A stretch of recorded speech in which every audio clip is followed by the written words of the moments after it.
So na san da yawan ku kuna son ku fara hotuna irin wannan.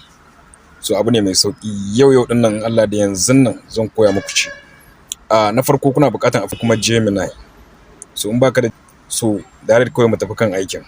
Babu wani wahala.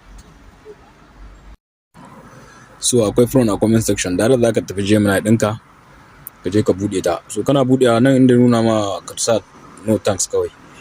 Ga wani aro nan na nuna ma da hannu sai ka taba shi sai ka je ka taba gallery ka sauke hotonka. Kana sauke hotonka ni dai ga hoto ɗaya nan da zan sa faka yawa. So gashi nan sai ka danna nan gurin zai fito ma da first thing. So in ka danne shi zai fito ma da first thing.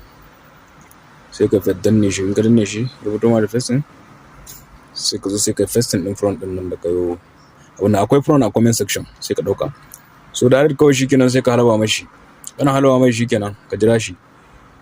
So ni wannan hoton ne abin nan kana iya choose din kowane hoto ne kana iya kuma akwai bidiyo na gaba wanda zan yi wanda zaka kirkiri front da kanka. Wannan dai na nuna muku briefly ne insha Allah. So saboda haka